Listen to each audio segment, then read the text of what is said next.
ఈ పెద్ద మనిషి పిన్నెల్లి రామకృష్ణారెడ్డిని జైల్లో పడేసినాడు. ఈయన నాలుగు సార్లు ఎమ్మెల్యే. దళిత మాజీ ఎంపీ నందిగాం సురేష్ను 190 రోజులు జైల్లో పెట్టినాడు. ఈయన దళిత మాజీ ఎంపీ. మాజీ మంత్రి జోగి రమేష్ కొడుకును రాజీవ్ అనేవాడిని ఆయనను జైల్లో పెట్టినాడు కేసులు పెట్టి. వల్లభనేని వంశీని ఒక కేసు అయిపోయిన తర్వాత మరో ఒక కేసు చిత్రహింసలు పెడుతూ జైల్లో పెట్టారు ఈ పెద్ద మనిషి. ఎంపీ మిథున్ రెడ్డిని కేవలం పెద్దిరెడ్డి రామచంద్రారెడ్డి చంద్రబాబు నాయుడును ఆయన కాలేజీ టైంలో ఈయన ఇద్దరు కాలేజీలలో స్టూడెంట్గా ఉన్నప్పుడు ఇద్దరు కలిసి చదువుకున్నారని, ఆ కలిసి చదువుకున్నప్పుడు పెద్దిరెడ్డి రామచంద్రారెడ్డి చంద్రబాబు నాయుడు చెప్పుతో కొట్టినాడు అని చెప్పి. అంతే. పెద్దిరెడ్డి రామచంద్రారెడ్డి చిన్నప్పుడు చేసిన ఆ చిన్న గొడవ చంద్రబాబు నాయుడు మనసులో ఎంతగా నాటుకొని పోయింది అంటే, ఏకంగా పెద్దిరెడ్డి రామచంద్రారెడ్డి కొడుకును ఎట్ట తిరిగి జైల్లో పెట్టాలా, పెద్దిరెడ్డి రామచంద్రారెడ్డికి మనక్షోభ కలిగించాలా అని ఎంత సేడిస్టిక్గా ఆయన వ్యవహరిస్తూ ఉన్నాడు అని చెప్పడానికి ఇదొక నిదర్శనం. కాలేజీ టైంలలో గొడవలు జరుగుతూ ఉంటాయి, కొట్టుకుంటూ ఉంటారు. పిల్లోళ్ళన్నా కొట్టుకోకుండా ఉంటారా? పిల్లోళ్ళన్నప్పుడు చంద్రబాబు నాయుడు ఉడుకు రక్తంలో ఉంటాడు, మా పెద్దిరెడ్డి రామచంద్రారెడ్డి అన్న ఉడుకు రక్తంలోనే ఉండింటాడు. తపానాలు పీకింటాడు. ఏం తప్పేముంది? ఆ టైంలో జరిగింటాయి. ఆ జరిగిందాన్ని గుర్తుపెట్టుకొని సేడిజంగా ఇన్ని సంవత్సరాల తర్వాత కూడా ఆయన కొడుకును కూడా జైల్లో పెట్టించాలని చెప్పి ఇంతగా తాపత్రయపడతా ఉన్నాడంటే చంద్రబాబు నాయుడు, ఈయన మనిషిలోని విషం, ఈ మనిషిలోని రాక్షసత్వం ఎంతగా ఉంది అని చెప్పడానికి ఇదొక నిదర్శనం. మరొకరు చెవిరెడ్డి భాస్కర్ రెడ్డి. పాపం చెవిరెడ్డి భాస్కర్ రెడ్డి ఏం తప్పు చేసినాడో నాకైతే తెలియదు. కేవలం ఆయన చంద్రగిరి కాన్స్టిట్యున్సీకి ఎమ్మెల్యే కావడం. ఇదే చంద్రగిరి కాన్స్టిట్యున్సీ చంద్రబాబు నాయుడు సొంత కాన్స్టిట్యున్సీ.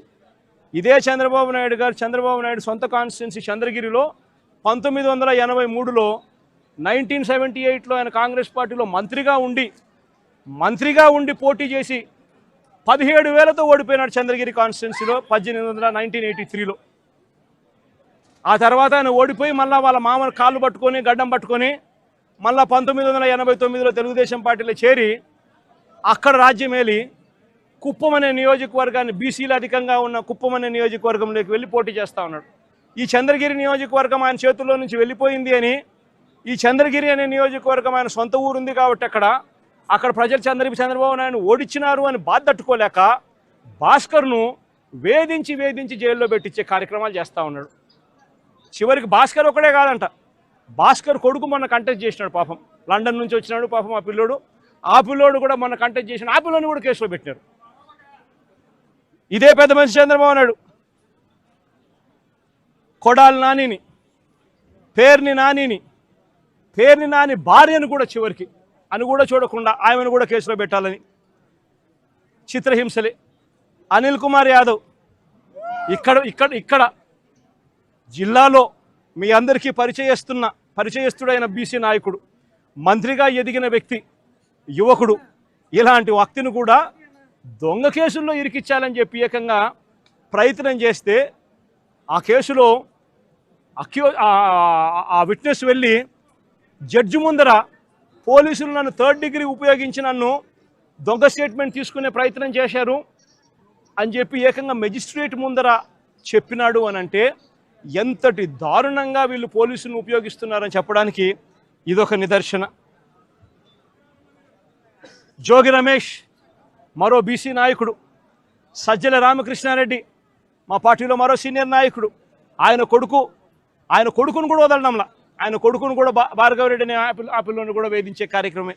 వైవి సుబ్బారెడ్డి మరో మా పార్టీకి సంబంధించిన మరో సీనియర్ నాయకుడు, ఆయనను ఒక్కడే కాదు ఆయన కొడుకును కూడా మళ్ళీ తీసుకొచ్చే కార్యక్రమం. దేవినేని అవినాష్ విజయవాడకు సంబంధించి దేవినేని అవినాష్ మా జిల్లా కృష్ణా జిల్లా అధ్యక్షుడు, ఆయనను కూడా చిన్నపిల్లోడని కూడా చూడకుండా ఆయన మీద కూడా కేసులే. తలసిల రఘురాం, అంబటి రాంబాబు, అంబటి మురళి, విడదల రజని, దళిత ఎమ్మెల్యే చంద్రశేఖర్, బూచేపల్లి శివప్రసాద్, ఉషశ్రీ చరణ్, తోపదుర్తి ప్రకాష్ రెడ్డి, మాజీ ఎంపీ గోరంట్ల మాధవ్, మేరుగ నాగార్జున్, దాడిశెట్టి రాజా, అబ్బాయి చౌదరి, సుధీర్, సత్తెనపల్లి మన తరఫున పోటీ చేయబోతా ఉన్న క్యాండిడేట్, లేళ్ల అప్పిరెడ్డి, గోపిరెడ్డి శ్రీనివాసరెడ్డి, సిదిరి అప్పలరాజు, మరో బీసీ మంత్రి ఉప్పాల రాము, మన ZP chairman Uppala Harika husband, Mondithoka Arun మన పార్టీకి సంబంధించిన ఎమ్మెల్సీ దళితుడు. ఈ నాయకులందరి మీద కూడా తప్పుడు కేసులే. మా ప్రతాప్ అన్న కూడా ఇక్కడే ఉన్నాడు. ప్రతాప్ అన్న కూడా మీద కూడా ఇంకో తప్పుడు కేసు. ఇవి కాక ఇతర నాయకుల మీద, ఇతర కార్యకర్తల మీద సోషల్ మీడియాలో చంద్రబాబు నాయుడు గారి ప్రభుత్వం చేస్తూ ఉన్న అన్యాయాలను ప్రశ్నిస్తూ ఉన్న వాళ్ళ మీద కొన్ని వేల సంఖ్యలో కేసులు పెడతా ఉన్నారు, హరాస్మెంట్ చేస్తూ ఉన్నారు. నేను అడుగుతా ఉన్నా చంద్రబాబు నాయుడు గారిని, అయ్యా చంద్రబాబు, నువ్వు చేసే ప్రతి పని కూడా ఒక తప్పుడు సాంప్రదాయానికి నువ్వు విత్తనం విత్తుతున్నావు. ఇదే విత్తనం రేపొద్దున వృక్షం అవుతుంది. నువ్వు ఏదైతే ఇత్తుతావో అదే పండుతుంది. రేపొద్దున ఎల్లకాలం నీ ప్రభుత్వమే ఉండదు. రేపొద్దున కన్ను మూసుకొని కన్ను తెరిచేసరికి మరో 3 సంవత్సరాలు అయిపోతుంది. 3 సంవత్సరాలు అయిపోతే ఆ తర్వాత వచ్చేది మా ప్రభుత్వం. మా ప్రభుత్వం వచ్చిన తర్వాత ఇదే చంద్రబాబు నాయుడు గారి అడుగులకు మడుగులు ఎత్తిన ఈ పోలీస్ అధికారులకు ఎవరెవరైతే అన్యాయాలు చేశారో, ఎవరెవరైతే తప్పుడు పనులు చేశారో వాళ్ళందరిది కూడా లెక్క జమా తీస్తాం. వాళ్ళందరినీ కూడా చట్టం ముందర నిలబెడతాం. వాళ్ళందరినీ కూడా ఏదైతే మీరు విత్తనం విత్తారో అదే రేపొద్దున రెండింతలై మీకు తిరగబడితే మీ పరిస్థితి ఎలా ఉంటుందో మీ అందరికీ కూడా రేపొద్దున అర్థమయ్యేట్టుగా కూడా ఖచ్చితంగా రాబోయే రోజుల్లో జరుగుతుంది. ఇప్పటికైనా మేలుకో చంద్రబాబు అని చెప్తున్నా.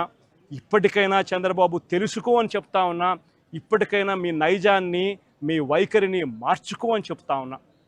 అలా చెయ్యకపోతే మాత్రం రేపొద్దున జరిగే పరిణామాలకు మాత్రం ఖచ్చితంగా బాధ్యత మీరే వహించవలసి వస్తుంది చంద్రబాబు నాయుడు గారిని. ఆయనకు అడుగులకు మడుగులు ఎత్తే ఈ అవినీతి అధికారులను వీళ్ళందరినీ కూడా హెచ్చరిస్తూ ఉన్నా. అధికారులు కొంతమంది అనుకుంటా ఉండొచ్చు, మేము రిటైర్ అయిపోతామనో, లేకపోతే వీఆర్ఎస్ తీసుకొని పోతామనో, లేకపోతే ఇక్కడ నుంచి కనపడకుండా విదేశాలకు వెళ్ళిపోతామేమో అని చెప్పి అనుకుంటా ఉండొచ్చు. ప్రతి అధికారికి చెప్తా ఉన్నా, సప్త సముద్రాలు అవుతారు,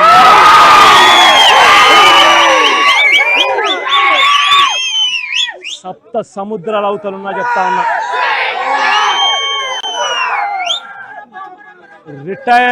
రిటైర్ అయి ఉన్నా కూడా చెప్తా ఉన్నా. విఆర్ఎస్ తీసుకొని ఉన్నా కూడా చెప్తా ఉన్నా. ప్రతి ఒక్కరిని పిలిపిస్తాం. ప్రతి ఒక్కరిని కూడా పిలిపించి మీరు చేసిన ప్రతి పని కూడా చట్టం ముందర నిలబెట్టి మీ అందరికీ కూడా ఖచ్చితంగా శిక్ష పడేలా ఖచ్చితంగా అడుగులు పడతాయని మాత్రం ప్రతి ఒక్కరిని హెచ్చరిస్తా ఉన్నా.